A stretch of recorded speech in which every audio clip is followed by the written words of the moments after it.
दोस्तों, दिनाक्षी short hand में आपका स्वागत है। अगर आप चैनल पर नए हैं तो चैनल को सब्सक्राइब करें और बेल आइकन जरूर दबाएं। इस डिक्टेशन की एडवांस आउटलाइंस और वाक्यांश आप हमारे पेड बैच से प्राप्त कर सकते हैं। हमारे पेड बैच में आपको प्रतिदिन सभी डिक्टेशंस की एडवांस आउटलाइंस और वाक्यांश दिए जाते हैं और कुछ ऐसी डिक्टेशंस जो केवल पेड मेंबर्स को ही प्राप्त होती हैं। हमारे पेड बैच को ज्वाइन करने के लिए और बैच के बारे में संपूर्ण जानकारी प्राप्त करने के लिए आप डिस्क्रिप्शन बॉक्स में दिए गए मोबाइल नंबर पर व्हाट्सएप कर सकते हैं। इस डिक्टेशन की डेमो आउटलाइंस आप हमारे टेलीग्राम ग्रुप से प्राप्त कर सकते हैं। तो चलिए डिक्टेशन को स्टार्ट करते हैं। डिक्टेशन 5 सेकंड बाद स्टार्ट होगी। Ready, start.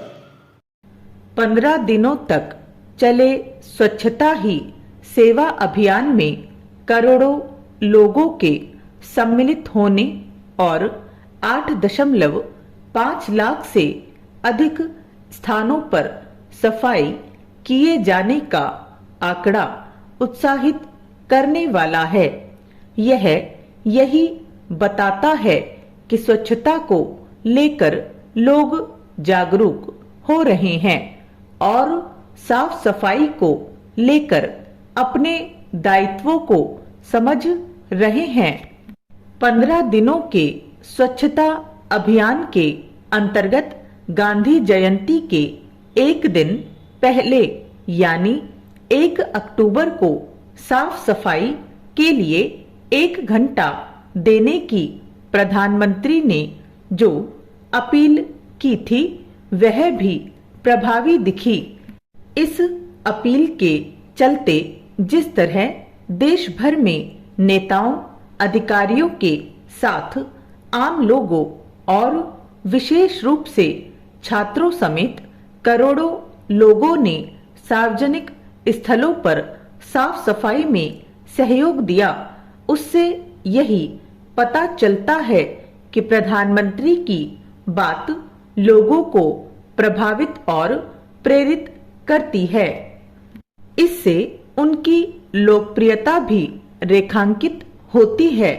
स्वच्छता ही सेवा अभियान का प्राथमिक उद्देश्य साफ सफाई को लेकर सामुदायिक भागीदारी को बढ़ावा देना और स्वच्छ पड़ोस, गांव, कस्बे एवं नगर के महत्व को बल देना था। इस अभियान का एक अन्य उद्देश्य सफाई कर्मचारियों यानी सफाई मित्रों के कल्याण पर विशेष ध्यान देना भी था। निसंदेह सफाई कर्मचारी सराहना और सम्मान के पात्र बनने चाहिए। वे एक बड़ी जिम्मेदारी का निर्वाह करते हुए देश को स्वच्छ बनाने का काम कर रहे हैं। उनके कल्याण को लेकर जितना सजग संबंधित विभागों और सरकारों को रहना चाहिए उतना ही समाज को भी। यह ठीक है कि स्वच्छता ही सेवा अभियान में लोगों ने साफ सफाई को लेकर रुचि दिखाई, लेकिन यह समझा जाना चाहिए कि स्वच्छता के प्रति सदैव सजग रहने की आवश्यकता है। वास्तव में यह सामूहिक दायित्व है और उसका परिचय केवल किसी विशेष दिन अथवा सप्ताह या पखवाड़े में ही नहीं दिया जाना चाहिए। यह हमारे दैनिक जीवन का हिस्सा बनना चाहिए। इसकी आवश्यकता इसलिए है क्योंकि अभी बहुत से लोग यह मानते हैं कि सार्वजनिक स्थलों पर साफ सफाई की जिम्मेदारी तो नगर निकायों की है।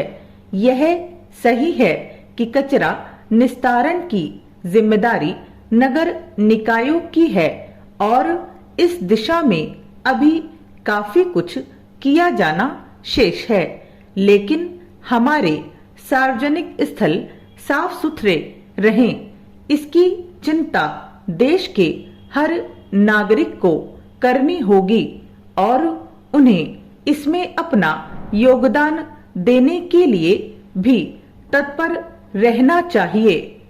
अभी औसत भारतीय अपने घर के भीतर और बाहर सफाई को लेकर जितना सचेत रहता है, उतना सार्वजनिक स्थलों को स्वच्छ रखने के प्रति सजग नहीं दिखता।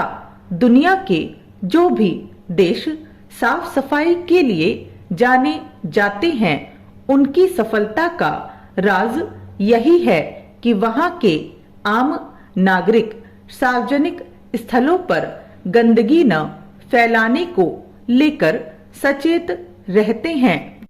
वे न तो स्वयं गंदगी फैलाते हैं और न ही किसी अन्य को ऐसा करने देते हैं।